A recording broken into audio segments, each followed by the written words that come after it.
ni afya ya mwili na afya ya akili. Kwanza unatakiwa kujipenda. Mungu akupa nafasi ya kufanya jambo leo, fanya leo, usisubirie kesho. Lazima tujue namna gani ya kutumia hizi fursa za au matamasha na maeneo mengine ambayo tunaenda. Changamoto yetu kubwa ni kujifananisha na watu wengine. Ili usipitwe na matukio mbalimbali na uwe wa kwanza kutazama video zetu, tafadhali bonyeza neno subscribe hapo chini ya video hii, kisha bonyeza alama ya kengele itakayotokea.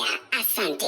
Tuombe. Mungu wetu mwema, Baba, katika jina la Yesu tunakushukuru kwa upendo wako mwingi katika maisha yetu, na kipekee sisi vijana tena kufika mahali hapa, kuungana kwa pamoja, kuendelea kushirikiana katika yale ambayo Mungu yanatukabili na kujadiliana kwa upendo. Tunakuomba Mungu, tunapoanza tuanze pamoja na wewe na tumalize pamoja na wewe, katika jina lako Mungu Baba, Mwana na Roho Mtakatifu. Amen. Kwa juma lililopita tulikuwa na session ambayo ilikuwa inaeleza kuhusu swala la mipango ya baadaye, na ndugu yetu na wale wengine walituongoza kwenye kuangalia mambo ambayo ni muhimu sana kwa kijana kwa ajili ya mipango ya baadaye. Sasa labda tukumbushane yale ambayo tuliangalia juma lililopita kwa ajili ya mipango ya baadaye kwa kijana. Ni mambo gani ambayo yanapaswa kuyazingatia? Asante kwa fursa hii. Tulijadili mambo mengi, lakini ambalo nalikumbuka vizuri ni kwamba tulijikita kwenye swala la elimu na ujuzi. Katika maisha ya kijana tunapata fursa ya kwenda kupata elimu rasmi, kwa maana watu wanahudhuria shuleni, baadaye vyuo vikuu na vyuo vya kati.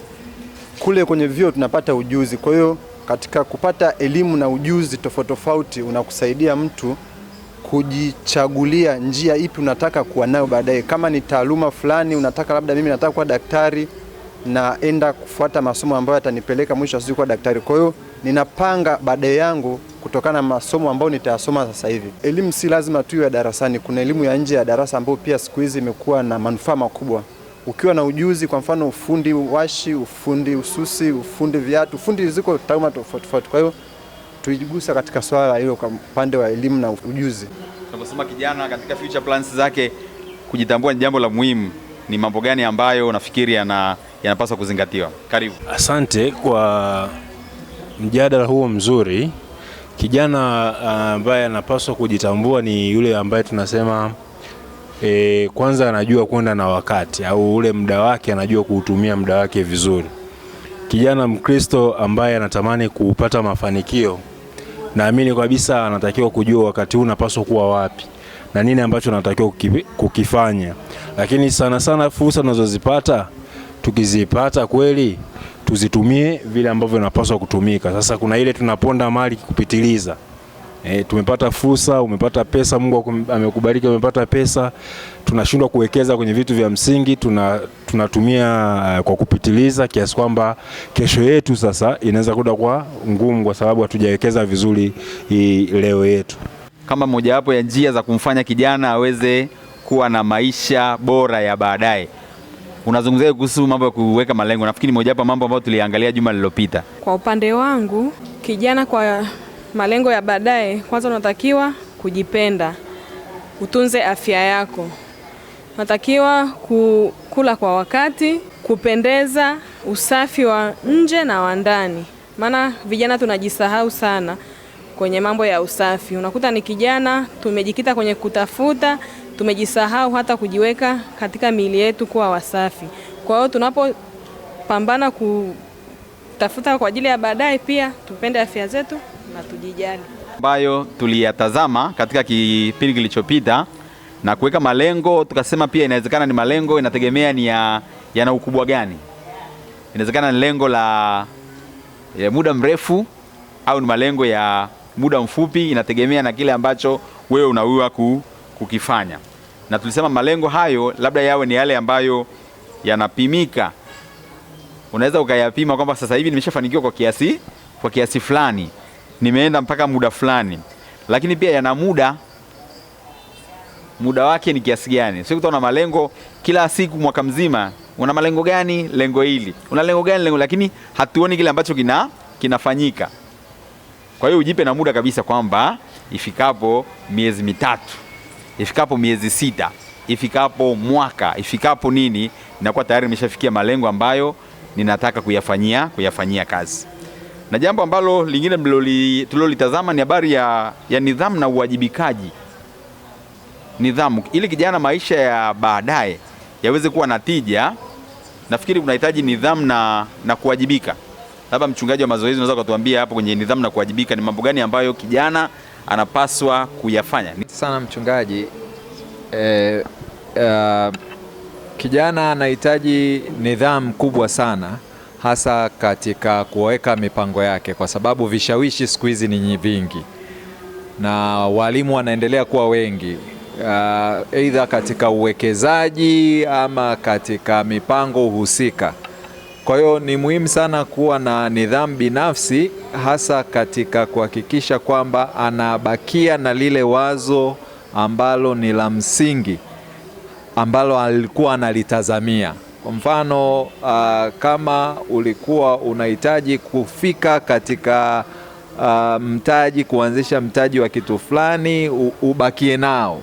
Kwa sababu kuna hii hali ya sasa hivi, wengine wanaambiwa bwana, katika mtaji huo ulionao unaweza ukabeti ili uongezeke. Kuna mtu mmoja nimemsikia na yeye anaongeza mtaji kwa kubeti. Sasa ni vitu ambavyo vishawishi ni vingi. Mtu anakuambia utaweka kiasi fulani, labda utapata kiasi fulani baada ya muda fulani. Kwa hiyo ni muhimu sana kuhakikisha kwamba nidhamu binafsi ya kujua kwamba wapi unaelekea, kujua unajifunza kwa nani, kuweka malengo yako yaendelee kubakia katika yale makusudi ambayo umeyapanga. Kama ni kusoma, kama ni kuhakikisha unafika level fulani, usije hapo katikati mtu akakwambia iko unachokisomea bwana akilipi. Nidhamu binafsi inahitajika sana katika malengo yako, kuhakikisha kwamba unafikia ile ndoto ambayo umeikusudia na Mungu ataibariki. Kuna vipengele pia ambavyo kwa kweli nakuta vinakuhitaji kuwa na nidhamu. Kwa kutaja vichache, kuna kipengele kama cha nidhamu kwenye muda. Ni wakati gani ambapo tunaweza tukakosea nidhamu ya muda? Ni kwa kufanyaje? Karibu. Sababu ziko nyingi. Moja wapo, vijana wengi wanaenda kwenye kubeti, unakuta kama mfano sasa hivi ni mfano. Unakuta vijana wengi wamekusanyika ndani pale wanaangalia, wengine wanabeti. Kwa hiyo unakuta unapoteza muda wa kufanya kazi yako. Mfano unafanya biashara, wengine wanaendesha bajaji, wanaendesha bodaboda, wamejaa pale. Wanaacha kufanya kazi, wanajikuta na yenye mambo kama haya. Jambo ambalo nalopoteza muda kwa vijana ni kuona ya kwamba hili jambo naweza nikalifanya kesho, kumbe lile jambo linakustahimili wapo, unatakiwa ulifanye leo au uanze leo, usisubirie mpaka kesho. Mungu akupa nafasi ya kufanya jambo leo, fanya leo, usisubirie ya kesho. Mambo ambayo vijana wanafanya na yanafanya kupoteza muda ni kufanya jambo ambalo halimletei manufaa kwa wakati ule. Mfano, mtu unaenda kukaa kwenye mpira na uliplan kufanya kitu ambacho kinaweza kikakuletea faida, ukaenda sehemu ambapo sio kwa muda huo ulitakiwa kwenda. Kwa hiyo vijana wanatakiwa waplan kwamba muda huu natakiwa kufanya kitu hichi ili uweze kufikia malengo yako. Uweze kufikia malengo yako kama hauta arrange muda wako. Kuwa na nidhamu ya muda ni kitu kizuri sana ili uweze kufikia malengo yako. Uplan kwamba mwaka huu natakiwa kufikia stage fulani katika malengo yangu, unatakiwa uwe na nidhamu ya muda. Bwana Yesu asifiwe. Yapo mambo mengi ambayo yanahusiana na hapo, lakini tukiangalia kwenye mambo ya fedha, sisi kama vijana tunajua kuna mambo mengi ambayo yanaweza yakakufanya au yakakupelekea wewe ukapoteza muda. Hapo kwenye fedha tunajua sio kila mtu anaweza kumudu fedha. Mtu anaweza ukapewa kiasi fulani lakini huwezi kukitumia vile inavyopaswa. Au unakuwa umeplani kwamba mimi nahitaji kwa mfano 50,000. Hiyo 50,000 inatakiwa kufanyia jambo fulani. Lakini unakuta hiyo 50,000 ukishaipata tu ushawaza kufanya mambo mengine hata ambayo ulikuwa hujafanyaje, hujawekea kwenye budget. Utapata 50,000. Kwa mfano vijana sasa hivi kuna kubeti, atawaza kubeti wakati alikuwa hajaiwekea humo kwenye kubeti. Atawaza kuvaa nguo nzuri wakati alikuwa hajaplania kuvaa nguo nzuri. Tunajua sasa hivi dunia ni kubwa, kuna mambo mengi ya ushawishi. Yaani tunaendeshwa sana na tamaa za aina mbalimbali, tamaa za kimwili pia zinatuendesha sana. Tunawaza mambo mengi ambayo hayafai. Kwa hiyo unapowaza kufanya mambo ambayo hujajiwekea kwenye hayo malengo, kwa mfano nimepata hicho kiasi, sijakiwekea malengo ya kufanya hicho kitu, nakuwa nifanyaje? Nimepoteza hiyo hela. Hata nguvu ambayo unakuwa umewekeza kupata hiyo hela unakuwa umewekeza kazi bure, unakuwa umefanya kitu bure kabisa. Unajua unatumia nguvu nyingi, umetumia akili kubwa kupata hizo fedha, lakini unakuta hiyo fedha ulioipata haikufanyia hilo jambo ambalo ulifanyaje, ulikusudia wewe kama kijana kufanyaje, kufanya. Kwa hiyo tunatakiwa tuache mambo ya ambayo hayapendezi mbele za Mwenyezi Mungu, mambo ya anasa tamaa, tufanyeje, tuachane na hizo vitu, ndo tutafanikiwa sisi kama vijana. Asante. Kijana asipokuwa na nidhamu katika mpango wake wa fedha, kuna mambo mengi au mipango yake mingi itakwama. Kwa mfano, labda alikusudia kwamba mimi kama kijana mwaka huu hautapita, nitakuwa na kiwanja. Au kama mimi kijana mwaka huu hautapita, nitafungua biashara.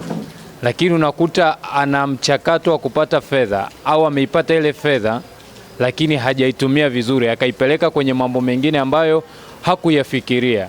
Hiyo nidhamu ya kufikia malengo yake haitakuwepo.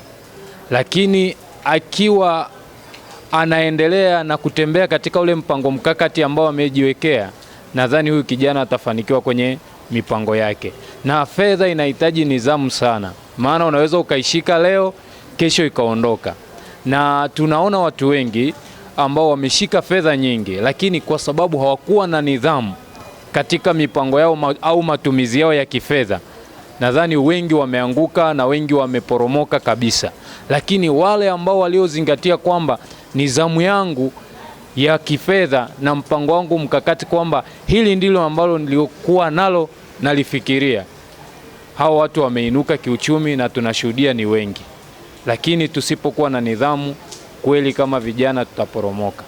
Ni kwamba kile tunachokipata kwa ajili ya malengo yetu, basi tufanye yale malengo ili tuweze kufanikiwa, na tusifanye yale ambayo hatukuyahitaji. Kwa mfano, leo hii nimepata fedha, nimeenda sokoni, mambo ni mengi, sikutumaini kwamba nitanunua ndala, lakini kilichonipeleka kununua shati, kwa sababu kuna chenchi imebaki, nikasema acha ninunue na nini na ndala, lakini lengo langu sio hilo.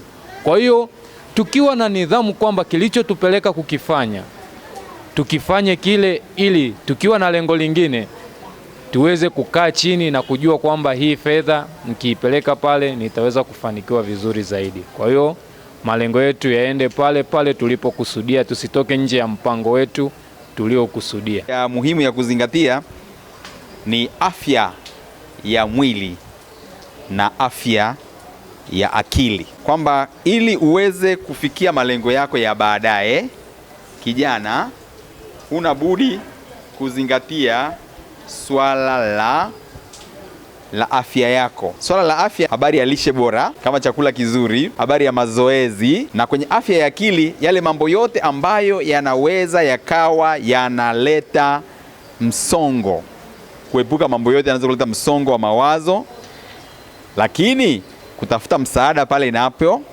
inapowezekana. Sasa basi, kwenye maisha ya kijana ya kawaida tu, ni mambo gani ambayo tunajua haya yanaharibu afya, aidha ni ya mwili au ya akili? Katika trend iliyopo sasa hivi na tunayoyaona, ni mambo gani ambayo unaona kabisa haya 1, 2, 3 haya yanaharibu afya ya mwili na afya ya akili? Kwa nini umeona hivyo? Karibu. Asante. Mimi binafsi nimekuwa nikifuatilia sana semina za wataalamu mbalimbali kuhusu afya ya akili na mwili, na wamebainisha kwamba tabia ya mtu ndio chanzo ama ndio kipengele ambacho kinaweza ikapelekea mtu kuharibu afya yake ya akili. Tabia kwa msingi upi? Kwamba leo hii mimi ninajikita kwenye utumiaji wa pombe kupita kiasi. Mwisho wa siku, matumizi ya pombe kupita kiasi yatanipeleka sehemu ambayo haitakuwa nzuri kwangu, kwa sababu walevi itakusababishia hasara ambayo hiyo ni hasara ya kiuchumi. Lakini uchumi wako ukiumba, utaingia kwenye mzigo wa madeni, kwa sababu nitahitaji niwe na fedha za kutosha ili kuendelea kuishi mtindo wa maisha ambao siwezi kumudu. Kwa nikiwa katika hiyo hali ya ulevi, itaniharibu mimi. Hiyo ni moja. Lakini afya ya akili, tunakuja tena na kugusa kipengele cha uraibu.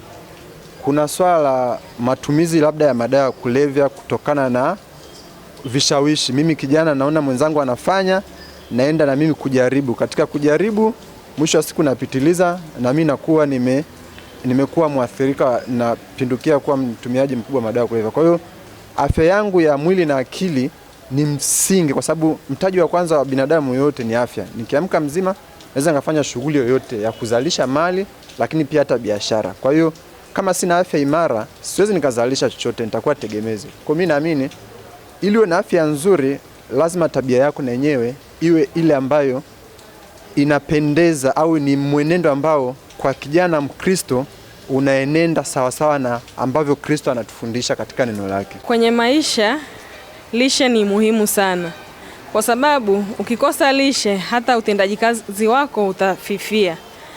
Ukipata lishe lazima utakuwa na afya bora na utaweza kufanya mambo yako. Kwa sasa mambo ni mengi, unakuta hali ya uchumi imeyumba. Unakuta mtu hana pesa, hana kazi, kwa hiyo mambo ya kula itakuwa ni changamoto. Kwa unaweza mtu ukakuta akanywa chai asubuhi, mchana akapiga deshi, akaja kula usiku. Na usiku wenyewe kwa kubangaiza. Pia kitu kingine mimi naomba kuchangia hapo kinachosababisha afya ya akili na mwili, mapenzi. Mapenzi yanaleta stresi. Unaweza ukapigwa tukio, ukashindwa kula, ukashindwa kujiweka hata vizuri kimuonekano. Umepigwa tukio, huwezi kulala usiku. Lazima mimi afya yangu itadhoofika. Yaani kuna namna ambavyo ulizoea kuniona na utakavyoniona sasa hiyo na stress itakuwa ni tofauti. Kwa hiyo mapenzi pia yanachangia kuharibu afya ya akili na afya ya mwili. Changamoto ya afya zote, afya ya mwili na afya ya nini? Afya ya akili. Kwamba pale kwanza, jambo la kwanza, tukio la kukustress linapotokea, unakuta kwamba huwezi tena kuconcentrate. Huna usikivu. Upo hapa lakini haupo. Matukio yanayotokea kichwani yanakuumiza. Hilo ni jambo la kwanza. Kwa hiyo tunakuona jinsi ambavyo umeshachakaa, huwezi kuvaa vizuri, huwezi kula vizuri, na hilo la stress na kupelekea pia kwenye afya ya mwili. Kwamba mtu kama mwili wako unazidi kuchoka, mbona kama ana depression, mbona kama ana mawazo, mbona kama hayuko vizuri, kumbe afya yake imeguswa na masuala ya mahusiano. Mahusiano ambayo sio salama, mahusiano ambayo yanaleta maumivu kwa watu. Unakuta kila saa ni sononeko, kuna kukonda, kuna kupungua na vitu vingine kama hivyo. Kwa upande wangu mimi nitachangia kwenye upande wa afya ya akili. Kwenye afya ya akili hasa kwa vijana, changamoto yetu kubwa ni kujifananisha na watu wengine. Tunapojifananisha na watu wengine, tunafikia hatua ya kuona sisi bado tuko chini. Kwa hiyo kile kitu kinatengeneza msongo wa mawazo, kinatengeneza ule msongo wa mawazo ambao unakuja kusababisha afya ya akili. Kwa hiyo fanya sawa na hatua zako.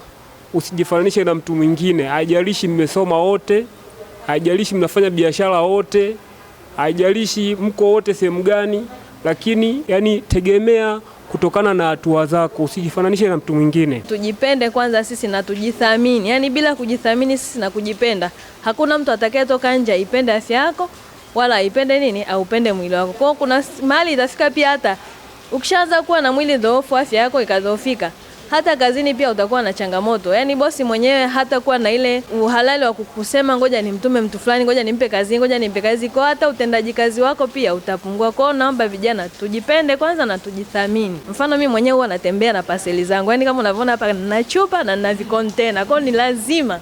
Yani hata kama nimeahidiwa kesho chakula kitapikwa cha maana kazini, lazima niamke asubuhi alfajiri nijipikie chakula changu ninachokipenda, naenda nacho kazini. Kwa upande wangu mimi jambo lingine na zanga zungumzia kwenye afya ya mwili ukiachana akili. Kuna jambo ambalo unakuta hatufanyi mazoezi.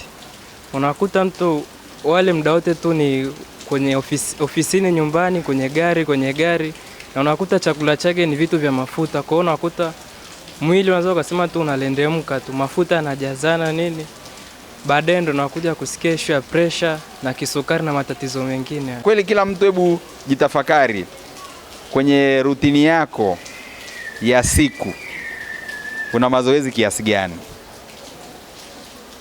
Sawa Utajiangalia, utakuta kweli kwamba kwa siku nimeamka, nimepakia sijui ni gari au bajaji au boda, nimefika kazini, nimekaa, tangu nilipofika kwamba nina njaa. Unakula sijui ni nini asubuhi. Unakaa, unafanya kazi saa 4 unakula kitu. Unafanya kazi lakini ni hapo ni kiti labda kinazunguka, ukigeukia upande huu, ukienda huku mpaka mchana unakula. Unafanyaje? Unahudumia watu saa jioni, unashika nani hapo? Gari hapo nje au bajaji au nini boda, unaondoka, unafika nyumbani, umechoka. Bado unapumzika tena. Yaani umechoka alafu unaingia kwenye kupumzika. Unakula. Unalala. Sasa hapo ni rutini ya siku moja, ikiwa ya mwezi. Unaweza ukatenga dakika zako 25 mpaka 30 kila siku. Unaweza ukawa hata pale tu unapoishi au kwa maana hapo nyumbani ukajitengea tu namna ya kufanya mazoezi mepesi. Sasa hivi tumebahatika kupitia hii mitandao, kuna mazoezi ambayo tunaweza tukaonyesha huku, utayafanya na atakusaidia tu kuweza kwa sababu tunachokihitaji ni wewe mwili wako kuwa imara. Kwa maana kwamba kuna mazoezi ukiyafanya sio lazima ukimbie hapa mpaka TPC. Pale tu ndani unaweza ukafanya workout chache, ukafanya squat, ukapiga push up. Kuna mazoezi tu mepesi ambayo yatakusaidia wewe kujenga mwili wako na utakuwa na afya njema ya mwili na akili. Sasa changamoto inakuja pale sasa baada ya hayo mazoezi. Uko fiti kijana, uko fiti, uchumi hauna kazi. Hiyo nguvu unaenda kuipeleka wapi? Hapo sasa inakuwa shida nyingine pia ambayo natakiwa tuijadili na kuiwaza. Umeshafanya mazoezi, uko fiti kalikiti. Hiyo nguvu unaenda kuipeleka wapi? Kama pia hutaki kufanya kazi. Kwa hiyo uvivu pia unaweza kutupelekea ukawa na mazoezi mazuri lakini hutaki kufanya kazi. Mwisho wa siku sasa mazoezi yako hayatakuwa na msaada wowote. Kwa hiyo mazoezi kwa sisi vijana ni muhimu. Haijalishi kwamba utayafanya kwa muda gani, lakini at least dakika 10, 15, 20 unaweza ukatenga muda wako kwa ajili ya mazoezi. Na hiyo itakufanya unakuwa na afya njema ya mwili na akili. La afya ya mwili ni kijana tunatakiwa tupate muda wa kupumzika. Sababu unakuta vijana wengine tunafanya kazi kwa muda mwingi. Tunafanya kazi afu baadaye kupumzika, tunapumzika masaa 3, 2 tumeamka kwa kazi. Kwa hiyo tunatakiwa tutenge muda wa kupumzika ili tuwe na afya njema. Jambo lingine ni masuala ya mahusiano na watu wengine, nikimaanisha swala la networking au mtandao wa mahusiano na watu kama sehemu ya msaada kwenye mipango ya baadaye, future plans. Nikimaanisha mitandao, nikimaanisha yale mahusiano na watu wenye malengo na mtazamo chanya. Ndio maana nasema ni mtandao, lugha ya Kiingereza ni ile networking. Kwamba hivi umezingirwa na watu gani? Unazungukwa na watu wanaweza kukusaidia na kugusa fursa mpya ili uweze kuwa na hiyo networking. Ni mambo gani ambayo labda kijana uyazingatie? Kwa sababu kweli katika future plans ukihitaji mafanikio katika mipango yako ya baadaye, huwezi kukaa kama kwenye kisiwa tu mahali ambapo unakaa wewe mwenyewe. Kuna watu unawaconsult labda wenye hicho kitu ambacho unakitamani, labda walisoma hicho kitu au walishafanya hiyo kazi au walishajihusisha na moja hapo ya mipango yako ambayo unaiona. Kwa hiyo moja hapo ya mambo ili aweze kukusaidia, unahitaji swala la mahusiano na watu wenye malengo na mtazamo chanya. Watu unaowazunguka au wanaokuzunguka na wawe wanaweza kukusaidia au kufungua fursa mpya. Sasa ni wapi sisi vijana tunapata hizi networks? Sasa kuhusiana na swala lazima la networks, michongo, kujuana na watu huwa tunapata kwenye sehemu mbalimbali. Mfano, huwa kunaandaliwa semina na warsha tofauti tofauti. Tuna bahati kanisa letu huwa linakuwa na seminars tofauti tofauti, na tukifikia kipindi cha ile juma la vijana huwa pia kuna seminars. lakini siku hizi kuna warsha, semina, mafunzo tofauti ambayo tunapewa na huwa yanatangazwa. Mengine sawa yanakuwa ni ya kulipia, kuchangia ada kidogo, lakini mengi huwa ni ya bure. Sasa vijana tunakuwa na ile kasumba ya kwamba mimi hiyo siwezi kwenda, hiyo ni sio ya level yangu. Lakini chochote kinachokuja mbele yako kama kijana huwa ni fursa. Kwa hiyo kwa kutoka kwako kuhudhuria ile semina kuna kusaidia wewe kupata connection tofauti. Inawezekana hiyo connection isiwe kwamba ni connection yenye manufaa kwa siku 2, 3, 5 za baadaye, lakini kwenye miaka 2, miezi 10, miezi 6 ya baadaye ukashangaa ile connection inakusaidia. Huwa inafika mahali kunatokea fursa, mnapata simu, labda tunataka vijana wa namna fulani. Sasa ili wewe ufahamike kwamba una fit, lazima uwe una connect. Huwa tunafanya usafi kama vijana hapa kanisani. Watu wao wanaidharau, lakini pia ni moja ya sehemu ambazo zinafanya mtu aweze kukukumbuka. Kwa sababu kumbuka, connection sio lazima uconnectiwe kwenda Marekani. Hata mtu akakupa kashughuli ambao katakupa hela ya vocha kama kijana, hiyo nayo ni connection. Kwa hiyo nadhani kupitia seminars, kupitia mikusanyiko, mikutano na vitu kama hivyo, kijana anaweza akapata hizi connection ambazo zitamsaidia kwa sasa na hapo baadaye. Networking pia inatokana hata na jinsi tunavyoshiriki matamasha mbalimbali. Kwa mfano inavyotokea hizi Kilimarathon, hizi concerts kubwa kama hizo ambazo watu wengi kutoka mataifa mbalimbali unakutana nao, ambapo inakuwa ni kitu ambacho kinakuwa ni kizuri kwa maana gani? Kwamba watu wanakutana kwa ajili ya marathon, kwa ajili ya kuweka mili yao sawa, lakini pamoja baada ya hiyo concert kuisha au tamasha kuisha, kunakuwa na maongezi ya baada ya hapo, kwamba watu wana share ideas, watu wana share their views, nini kinaendelea duniani, nini kinaendelea ulimwengu wa sasa, unaona Kwa hiyo ni sehemu moja hapo ya ambacho ni kitu kizuri sana na ni kitu kikubwa ambacho kimekuwa kwa kasi, kwamba nikishiriki kwenye hii concert kama marathon au any event ambayo inaleta watu wengi kutoka mabara tofauti au mataifa tofauti, kuna kitu nitanufaika nacho.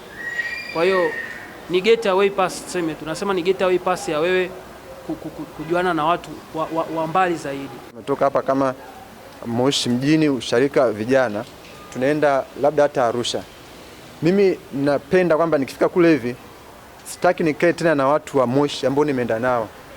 Toka achana na watu leo kuja nao, katafute watu wapya. Sasa kosa ama utamaduni mkubwa ambao tunao sisi vijana, nikitoka na wenzangu hapa Moshi tukaenda Arusha, nataka niendelee kukaa na hawa wa Moshi. Sasa utapata wakati sangapi kufahamiana na watu wapya? Na kwenye haya makutano na watu wengine ndo naamini kwamba unaweza kukutana na mtu ambaye ukamweleza mawazo yako, akasema na mtu fulani, hebu mshirikisha, anaweza kukusaidia. Kwa hiyo lazima tujue namna gani ya kutumia hizi fursa za au matamasha na maeneo mengine ambayo tunaenda. Lakini kuna kitu ambacho huwa wanatoa mfano sana kwamba vijana pia wakati mwingine tunakimbia fursa. Kwa mfano labda linatoka tangazo, vijana baada ya ibada tubaki. Vijana baada ya ibada tunakimbia. Tukiamini kwamba siku zote kanisani ni vitu vya kujitoa tu, hamna. Unaweza ukajitoa lakini hujui kujitoa kwako kunaangaliwa vipi na hawa ambao wametangaza hiyo fursa. Kwa hiyo tujue namna gani tunavyojiweka, yani wewe unavyojiweka ndivyo ambavyo watu wanakuona kwamba huyu tunaweza tukachangamana naye au huyu hataki kuingilika. Yani umejiwekea uzio kwamba mimi bwana asingie mtu. Kwa hiyo kuwa wazi, acha watu waje. Wakija sasa sio lazima una urafiki na kila mtu. Unachagua sasa kwamba hapa nataka niende na huyu, nataka niende na huyu, lakini wote waliokubali. Ila unachuja sasa kulingana na wewe, malengo yako na kitu ambacho unakitaka kwa watu, kwamba nataka niwe na watu wanaonizunguka wa aina gani. Ni sahihi kabisa kwamba vijana wengi, cha kwanza tuepuke kuwa waoga. Tunakuwa waoga sana. Yaani ukuta mfano kama mkuu wa wilaya anasali na sisi hapa, unakuta na kuongelesha unatetemeka. No. tuko jitahidi kwa mjasiri. Cha kwanza uongee na watu. Kwa kwenye kuongea, kwenye kushirikiana na watu kama hivi, watu wanaweza kama wanajua una jambo gani. Na ushuhuda pia mdogo, mchungaji atanisaidia. Kuna baadhi ya vijana tulikuwa nao hapa, kwa muonekano wao na wanavyojishughulisha kwenye shughuli za vijana, ndio pale pale mtu anaweza kumsaidia yule kijana kupata kazi sehemu fulani. Kwa hiyo tunapokuja hapa tusione aibu. Mtu huyu anaongea mimi nasoma, mimi sisomi, niko tu nyumbani. Inaweza katokea fursa mahali nisikae kimya, nakwambia bana kuna mahali fulani anahitajika mtu fulani. Hata kama sio wewe, unaweza kuwa kuna mtu unamfahamu ukamleta na tukampeleka na akafanya kazi. Kwa hiyo ndio ni tu kinavyokuwa hivyo. Hongereni kwa kusanyiko la leo la Fikia Maisha. Na hongereni kwa mjadala mzuri. Jambo la kwanza ni kuwa na malengo. Kuwa na malengo ni vizuri, vijana uwe na malengo ya maisha yako. Na ukishakuwa na malengo, ujitahidi kuwa na nidhamu ya maisha. Nidhamu ya maisha ni jambo muhimu sana katika kujitunza na kutunza utu wako na kuheshimu mipango na malengo yako. Na zaidi, kama ambavyo wengine wamezungumza, uaminifu ni mtaji mkubwa sana. Mahali popote unapokuwa, jithibitishe kuwa mwaminifu. Kuanzia katika kikundi chetu, wenzako wakushuhudie kuwa mwaminifu, na hata ukipata nafasi mahali popote penye fursa, ujitahidi kuwa mwaminifu. Lakini pamoja na uaminifu, kuna bidii ya kujituma. Kama huna bidii ya kujituma kwa mambo yako mwenyewe, hata ukipewa shughuli za mtu mwingine, hutakuwa na bidii ya kujituma. Kwa haya ni mambo muhimu sana katika kufikia malengo yetu. Niamini ya kwamba Mungu atatusaidia kila kunapotokea fursa, ama kutoka vijana wenyewe au kutoka viongozi wetu, tutoe kipaumbele kwa wenzetu ambao tuko nao, tunawafahamu, tunafahamu bidii yao, tunafahamu uaminifu wao na malengo yao na nidhamu yao ya maisha. Mungu atujalie katika hayo. Asanteni sana, mbarikiwe na Bwana.